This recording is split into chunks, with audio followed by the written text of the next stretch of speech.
On vous souhaite la bienvenue à ericlatour.com. Dans quelques instants, on reçoit la conseillère Claire Charbonneau. Son territoire, elle, c'est Normandie-Est et Jean Talon. Vous savez, il y a des projets dans l'ancien carrefour de l'Auto, la rue Laberge, l'ancien dairy automobile, sur le boulevard Saint-Luc, non loin du Pesquet également. Bref, il y a bien sûr les travaux à l'hôpital du Richelieu. Mais entre-temps, on reçoit un homme d'affaires qui est implanté dans la région depuis plusieurs années. D'ailleurs, ils viennent d'aménager dans de nouveaux locaux sur le boulevard Saint-Luc, justement. Il s'agit de François Tremblay, de Bérard Tremblay, arpenteur géomètre.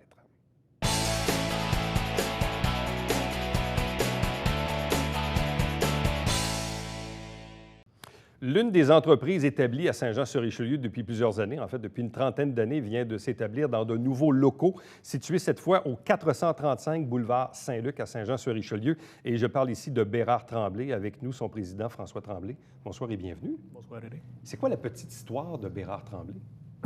Petite histoire en peu de mots. Moi, je suis parti à mon compte en 1984. Je suis un gradué de 81, mais en 84, je suis parti à mon compte. Avec du love money, naturellement. Pas naturellement, mais dans ce temps-là, c'était le moyen pour y arriver. Histoire courte, en 94, je fusionne avec Daniel Bérard qui avait son bureau à Chambly, d'où la naissance de Bérard Tremblay. Pourquoi 94? Je ne sais pas si vous vous souvenez, il y a eu un gros projet de pipeline au Québec, 137 km de long.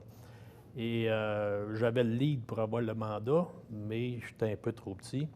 Donc, j'appelle mon chum Bérard à Chambly, on appelle un autre bureau de Belleuil, puis on réussit à monter une équipe, puis on a fait le contrat. Là, on a réalisé, Daniel et moi, qu'en s'unissant, on pouvait attaquer des marchés d'envergure. Fait qu'on a fait notre petit bonhomme de chemin comme ça. Fait que 94, Bérard Tremblay naît. En 2008, les règlements sur l'incorporation des professionnels est modifié à l'Ordre des arpenteurs. On a créé Bérard Tremblay Incorporé, puis on a profité à ce moment-là pour intégrer deux employés comme partenaires dans l'entreprise. Et l'an dernier, un autre partenaire s'est joint à nous. Donc, on est rendu 5 associés dans Bérard Tremblay. Quel est l'avantage, au fil du temps, de s'associer, d'aller chercher 3 nouveaux actionnaires pour vous joindre à l'entreprise? Est-ce que ce sont des leviers qui vous permettent d'aller un peu plus loin, de pouvoir capitaliser davantage? Quels sont les avantages de se grossir de cette façon? Bon, on a travaillé fort à l'origine pour monter une crédibilité. Plus ta boule de neige grossit, plus tu as des contrats. Si tu veux continuer de livrer un service de qualité, comme les clients s'attendent, il faut que tu délègues la supervision. Et tu ne peux pas être partout non plus. Donc, un associé devient plus crédible que simplement un employé. Et puis nos associés que nous avons, là, surtout Denis et Frédéric qui sont là depuis 2008, Denis a pris la responsabilité de gérer les projets de rénovation cadastrale, puis Frédéric s'occupe principalement du ministère des Transports. Fait que moi, ça me permet de me dégager puis de continuer à faire du développement, de gérer le personnel, de s'occuper de tout l'aspect financier. Naturellement, on a tous nos clients à s'occuper aussi à travers de tout ça. Là. Bon. Le monde, la business des arpenteurs géomètres, de quelle façon cette industrie a-t-elle évolué au cours des 30 dernières années? Autrement dit, au moment où vous étiez gradué, vous avez commencé dans le domaine pour ensuite aller à votre compte versus aujourd'hui, c'est quoi la différence entre un arpenteur qui commence aujourd'hui en 2016 versus en 84? Bon, la façon dont on travaille aujourd'hui, c'est complètement différent. Là. En 84, tu avais 3 employés à l'extérieur pour un dans le bureau. Puis aujourd'hui, c'est complètement l'inverse. Avec tous les équipements électroniques, que ce soit le GPS, les drones, pour le captage de l'information, ou que ce soit la restitution photogrammétrique, toutes sortes de méthodes aujourd'hui nous permettent d'aller vite pour chercher l'information. Mais on a beaucoup d'informations, puis après ça, on la traite au bureau. C'est quoi les défis de l'arpentage? Bien, il y a un défi technologique, ça c'est clair. On est aussi dans un contexte où l'assurance titre, par exemple, devient un compétiteur. Les technologues, tu sais, il faut toujours être à l'affût, puis développer des nouveaux marchés. Là. Tout tantôt, avant l'entrevue, je te disais qu'on travaille présentement à Lamakaza. Il y a peut-être des gens qui savent c'est où. Là. Il y a un petit aéroport à côté de Mont-Tremblant. À côté de Mont-Tremblant. On a travaillé à Coudjouac, à Pic, dans le Grand Nord. On a travaillé dans le Pontiac. On n'a pas peur des nouveaux défis.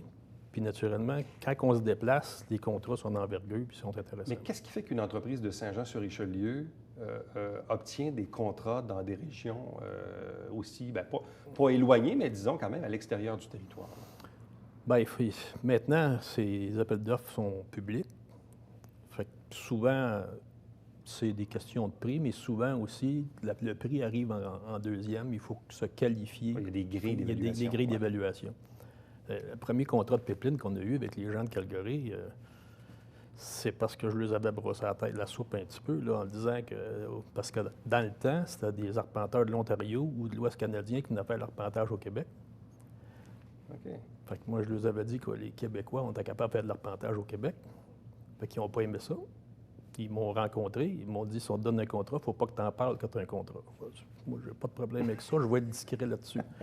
Puis ils ont été bien satisfaits de notre travail là-dessus. Bon. Là, aujourd'hui, vous êtes rendu à quoi? 35 employés? Oui. Vous êtes répartis dans plusieurs bureaux? Ouais, le siège social est demeuré à Saint-Jean parce que moi, étant le président de la compagnie, j'y tenais.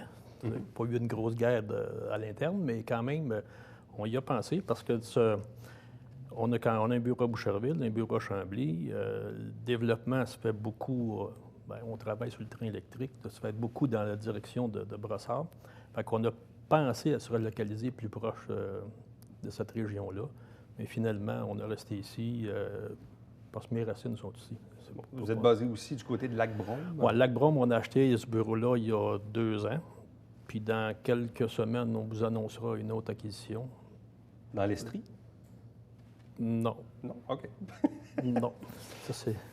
Et là, pourquoi le besoin de se relocaliser à ce moment-ci? Parce que les locaux n'étaient plus adéquats? Vous aviez besoin de plus d'espace? On avait besoin de plus d'espace. Puis moi, j'étais au Bleury. Ceux qui nous connaissent sur la rue McDonald. Sur la rue McDonald. Ça fait 27 ans que je suis à cet endroit-là, en 89, quand j'avais construit avec mes partenaires. Mais on a toujours été à la même adresse, mais on agrandissait périodiquement. Là, j'étais rendu que j'avais le 4e étage de l'immeuble au complet. Et puis, depuis à peu près 7-8 ans, on avait un deuxième local à Saint-Jean pour nos véhicules, pour nos archives. Et puis, ça devenait de plus en plus lourd à gérer ces 2 endroits-là. Et c'est toujours un problème aussi. Un client venait au bureau, le dossier était aux archives. Là, bon, c'est mal commode. Fait que finalement, mon bail au Bleury se termine en décembre de cette année.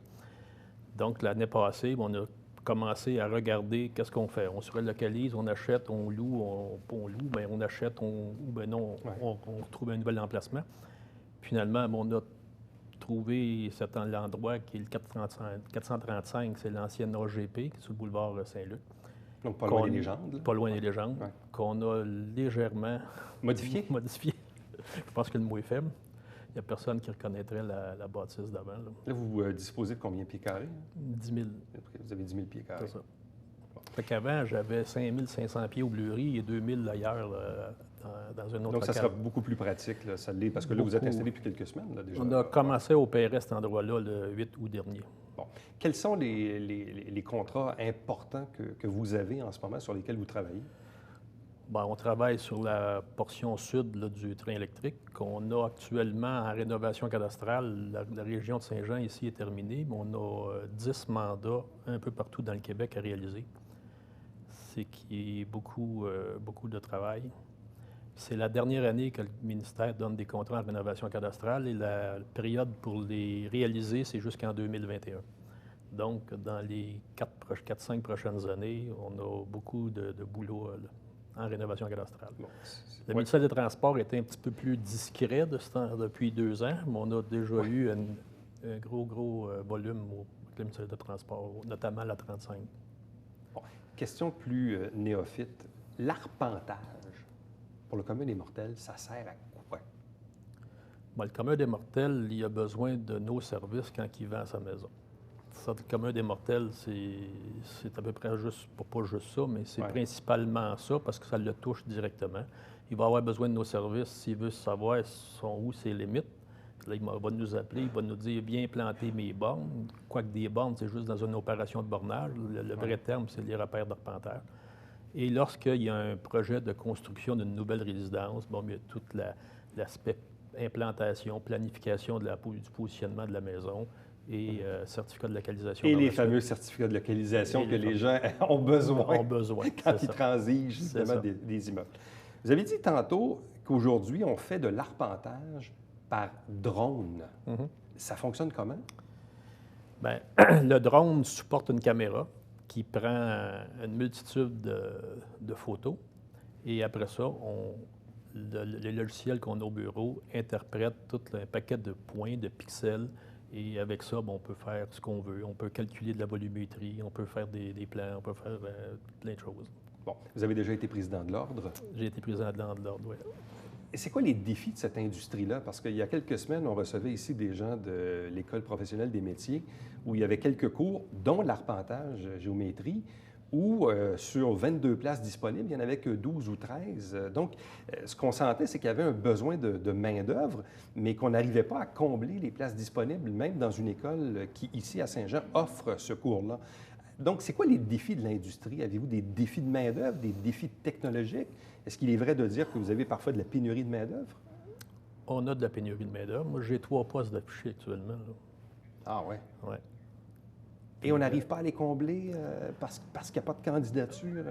Il n'y a pas de candidature. À la hauteur de vos exigences, selon les critères, on s'entend? C'est ça, c'est ça. Regarde, la dernière personne que j'ai embauchée il y a quelques semaines, elle vient de Val-d'Or.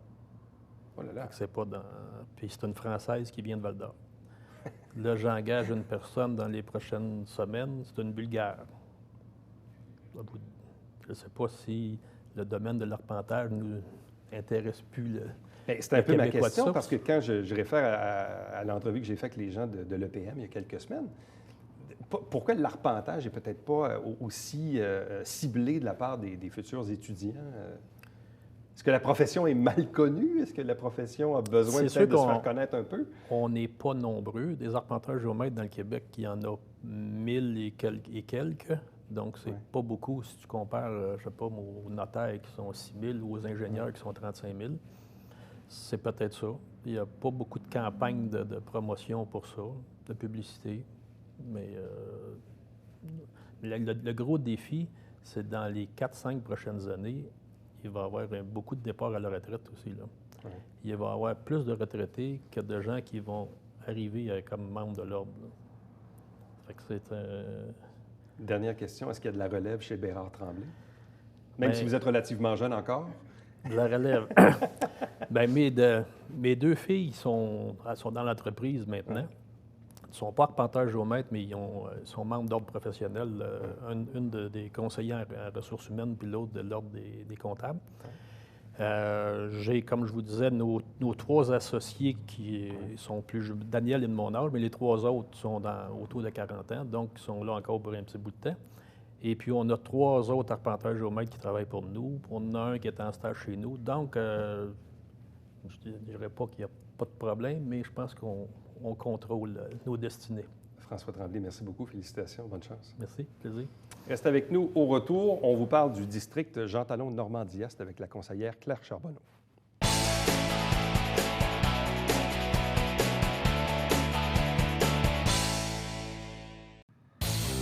Salut, ici Alexandre Baudouin. Et François Trépanier. François, cette semaine à Sport Express, on parle de boxe et de football. Oui, avec le président du groupe Gym, Yvon Michel, et Marc Rémillard des Huskies. Alex?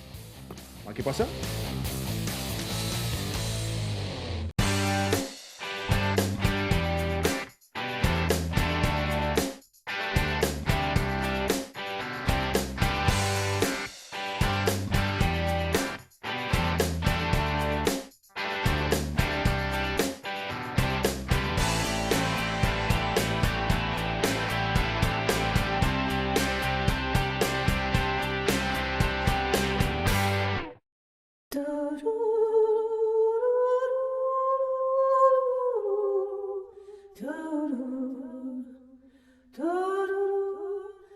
Coulisses Bêta, jeudi, 19h.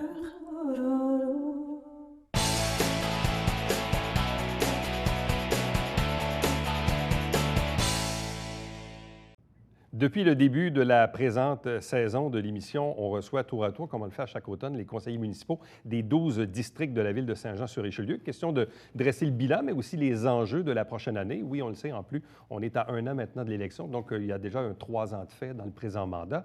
Et cette fois, on vous parle du district numéro 11, celui qu'on appelle gentiment Jean Talon Normandie-Est, pour le désigner de façon plus spécifique et géographique, avec la conseillère Claire Charbonneau. Bonsoir et bienvenue. Bonsoir. Pour qui, au début, on disait que c'était une nouvelle conseillère, mais 3 ans plus tard, on ne peut plus dire ça. Là. Non, je commence à être un petit peu plus expérimentée, disons. Bon. Qu'est-ce qu'on a pu faire au cours des 3 dernières années? Parce qu'on sait, le district Jean Talon Normandie-Est, c'est un district qui, à toutes fins utiles, est pas mal complété, construit, bâti. Bon, il y a les travaux de l'hôpital, on le sait bien. Là, il y a le projet peut-être à l'ancien Derry sur Séminaire. Mais au-delà de ça, ce n'est pas un quartier, ce n'est pas un district où il y a du développement domiciliaire. Non, il n'y a pas vraiment un développement domiciliaire, sauf qu'il peut y avoir une requalification de certains secteurs, comme l'ancien Derry, qui va être requalifié quand même. Il y a eu un changement de zonage. Il y a quand même des commerces, comme la pharmacie Brunet sur le boulevard Saint-Luc. Il y a eu aussi des condos avec BDD et Axim sur boulevard Saint-Luc aussi. Comme en face du Pasquier, là. C'est ça. Ouais. Aussi, il y a la nouvelle clinique qui s'agrandit. Bien, pas la nouvelle, la clinique Papillon qui s'agrandit. Avec l'ancienne cage au sport. Oui, c'est ça. Ouais. Il a pris la cage au sport, fait qu'il a grandi. Il va retaper son ancienne clinique, puis il va avoir un lien entre les deux cliniques, bien, les deux bâtisses, autrement dit, là.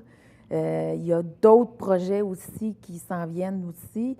Il y a une consultation qui s'en vient aussi pour la rue Laberge. Ouais. Ça, la rue Laberge, c'est intéressant parce que c'est l'endroit où il y avait autrefois tous les concessionnaires automobiles. Oui, c'est ça. Parce qu'il y a 20-25 ans, il y a quelqu'un à quelque part qui a dit « Hey, ça serait une bonne idée qu'on s'installe là. » Oui. Mais là, au fil des ans, il y en a d'autres qui ont dit « Hey, ça serait une bien meilleure idée qu'on s'installe le long de l'autoroute 35. » C'est ça. Résultat, il n'y a plus rien. Non, il n'y a plus rien. Il n'y a plus rien, là, parce que, en fait, il n'y a plus de concession. Honda est parti là, récemment, le dernier. Oui, la bâtisse a été démolie. Et là, la Ville, vous me corrigerez, a acheté le bâtiment de l'ancien concessionnaire Chrysler. Oui, c'est ça. C'est parce que dans les tableaux qui peut avoir un redéveloppement dans cette région, il y aurait une bretelle de MTQ qui pourrait déboucher sur cet endroit. Si jamais le projet tombe à l'eau, ça peut être requalifié, revendu ou quoi que ce soit, mais le MTQ est ouvert et commence à en discuter aussi. Bon, parce que là, ce que je comprends, c'est que le ministère des Transports veut revoir la configuration des bretelles d'entrée ou de sortie de l'autoroute 35, non loin du pont Marchand. Oui.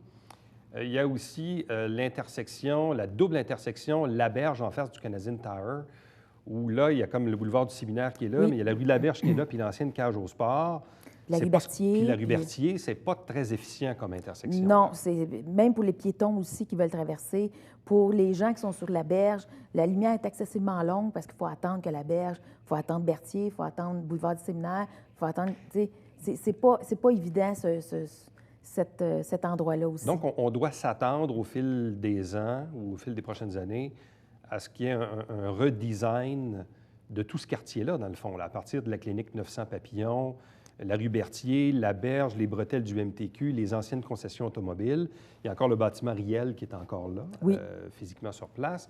Donc, est-ce qu'on doit s'attendre à un changement de zonage? Bref, au niveau urbanistique, là, qu'est-ce que la Ville souhaite dans le pourtour là, de la rue Berthier jusqu'aux assurances B7 et l'autoroute 35? Là? Qu'est-ce qu'on veut là?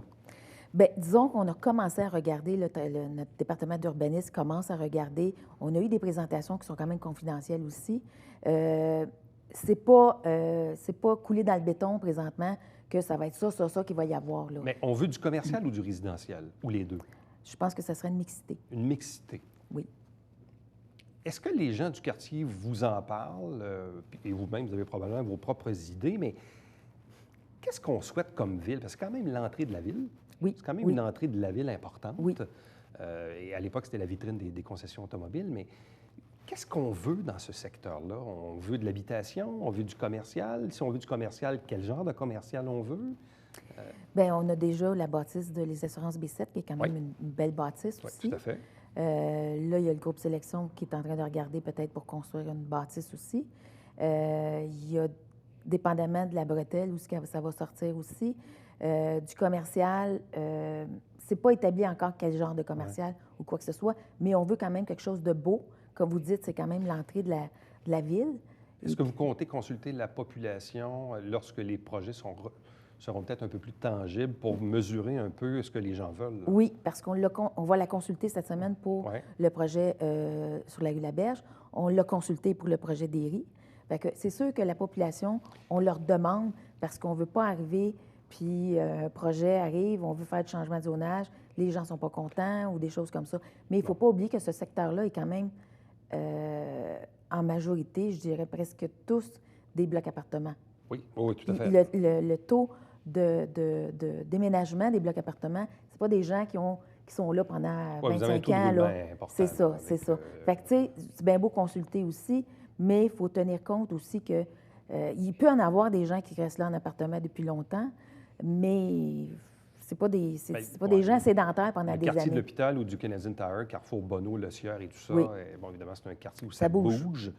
De par la nature des habitations qui sont des habitations à loyer. Bien, par contre, il y a certains blocs appartements comme les Châtillons, quand il y a des personnes âgées qui sont là-dedans, il y en a qui vont finir là jusqu'à temps qu'ils vont dans une résidence ou... Bon, dans le cas de l'ancien Déry, parce qu'on le sait, l'ancien Déry a passé au feu, donc ça a été rasé. Là, il y a eu un projet. Le projet va ressembler à quoi, au juste? Parce qu'il y a quand même un certain nombre d'étages. Et c'était accepté par les gens qui habitent autour? Là? Oui. Bien, disons qu'il y a eu de la fausse information qui a circulé à un certain moment donné. Il a fallu faire une consultation. On leur a expliqué. Les gens étaient contents, satisfaits de l'explication. C'est certain qu'il y en a qui disaient non, je vais perdre mon coucher de soleil, mon lever de soleil. On parle de quoi, 4 étages? Il va y avoir 4 étages de résidentiel, mais le premier étage, ça va être du commercial. Deuxième étage, ça va être à bureau. Et les 4 autres étages, ça va être du résidentiel. Bon, du résidentiel. Et ça s'en vient prochainement? Là, oui. Moi, on m'a dit que ça devrait... Si ce n'est pas cet automne, ça devrait être au printemps. J'imagine qu'ils sont en train de s'organiser pour les locataires. Puis, Un autre enjeu important dans votre district, c'est l'hôpital. On le sait que l'hôpital est en train quasiment de doubler sa superficie. Là, il y a eu des travaux. Bien, en fait, les travaux sont encore en cours, mais il y a eu des travaux majeurs, entre autres, sur la rue Macmillan, qui est maintenant rouverte, vous me le confirmez. Oui, depuis hier soir, en tout cas, j'ai passé. Est-ce que vous êtes satisfaite du déroulement des travaux, de l'impact du public qui vient à l'hôpital, mais aussi des citoyens qui habitent sur Macmillan et les rues environnantes? Bien, c'est sûr que ça a impacté les citoyens de Macmillan. Ils ont eu des petits problèmes de ramassage, de recyclage. Les poubelles, ça a été quand même assez bien. J'ai pas eu vraiment de plaintes concernant le trafic. J'ai parlé à des citoyens, ils m'ont dit on sait que ça faut que ça se fasse, on va être content après ça pour l'hôpital. J'ai pas eu vraiment de plaintes. Il faut dire encore, c'est des blocs appartements en général. Là. Mais les gens se sont pas plaints. Là, c'est pas encore terminé. On va voir la circulation, comment ça va se passer quand l'hôpital va vraiment être ouverte. L'urgence, ça va être sur le Macmillan. On va voir comment ça va se passer. Mais c'est sûr qu'on a perdu des places de stationnement aussi. Il va falloir regarder ce qu'on va pouvoir faire. Aller où?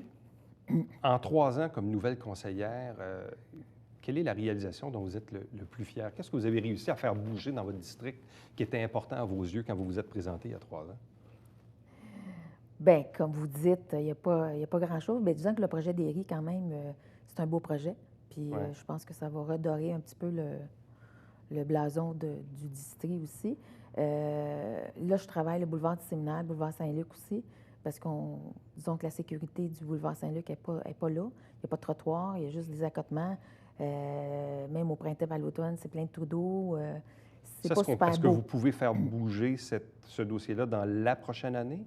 Ou si c'est trop court? C'est un peu court, mais quand même, il faut commencer. C'est du long terme quand même aussi. Là. Bon. Évidemment, vous avez déjà signifié votre intention de vous représenter à nouveau à la prochaine élection. Oui. Bon, ça, c'est déjà fait. On le sait, évidemment, il y a 3 ans, vous étiez élu sous la bannière du Parti Fecteau avec M. Fecteau. Oui. M. Fecteau a aboli son parti, a créé une équipe. Comment vous vous positionnez actuellement dans le jeu de coulisses électorales? Parce qu'on est quand même à 12-13 mois de l'élection. Avez-vous l'intention de vous représenter en équipe? Et si oui, est-ce que vous allez appuyer le maire Fecteau? Écoutez, moi, je travaille avec M. Fecteau. Présentement, le fait qu'il a dissous son parti, je suis indépendante. Il est trop tôt encore pour dire si je m'en vais avec une équipe indépendante. M. Fecteau aussi, il faut qu'on regarde, il faut qu'on étudie exactement qu'est-ce qui peut s'en venir. Mais je pense que pour l'année 2016, je ne me positionne pas encore. Je fais mon travail à l'Hôtel de Ville et dans ma compagnie aussi. Pour l'instant, c'est ça qui a priorité. On est dans le budget aussi. On vient d'adopter le PTI. On a quand même beaucoup de choses dans la tête. Je pense que les élections, ça va aller pour 2017, puis on va y penser quand que ça va être le temps de penser. C'est Parce ça. qu'effectivement, vous êtes sur le comité des finances. Là, vous allez adopter le budget un peu plus tôt cette année, là, le début décembre. C'est ça. Sans dévoiler des grandes lignes, est-ce que les gens doivent s'attendre, disons, à un budget qui sera raisonnable en termes de taxation? Parce que c'est souvent ça que les gens veulent savoir. Les gens veulent savoir, est-ce que mes taxes vont augmenter ou non? Est-ce qu'on peut les rassurer à tout le moins là-dessus? Bien, écoutez, on fait notre possible. Il n'y aura pas une grosse augmentation. Disons que l'année passée, ça a fait un petit coup parce qu'à cause de le 3 sous pour l'environnement pour les boisés. Mais nous autres, on a considéré qu'il fallait que ce soit là pour pouvoir faire les achats et le financement pendant que les taux sont bas aussi. Comme ça, on va caser ça. Le PC1, il est comme casé, ça fait un petit bout. Le PC2, bien, on travaille dessus. Je pense que ça devrait se finaliser bientôt, puis tout le monde va être heureux. Puis c'est sûr qu'on a eu des mauvais commentaires sur la taxe qu'on a mis, mais les gens en général, bon, OK, on va conserver les boisés, sont quand même contents, puis ça les dérange moins de payer pour conserver des boisés. Madame Charbonneau, merci beaucoup et bonne continuation pour l'année à venir. Merci. Restez avec nous. Au retour, on vous présente le Babillard quotidien.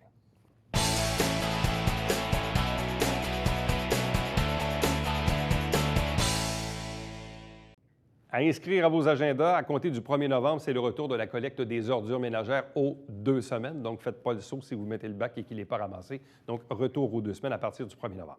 Chaque semaine, on vous présente bien sûr des extraits du Conseil municipal de Saint-Jean-sur-Richelieu avec l'émission qui porte le même nom, bien sûr. Vous avez la grille horaire pour le rappel, bien sûr, et le télébingo tous les dimanches matins à 9h30 en direct avec 3 500 $ en prix, carte pleine à 2 000 et 30 dépositaires dans la région pour acheter vos livrets. Vous faites tout simplement tvhr9.com. À demain. Bye-bye.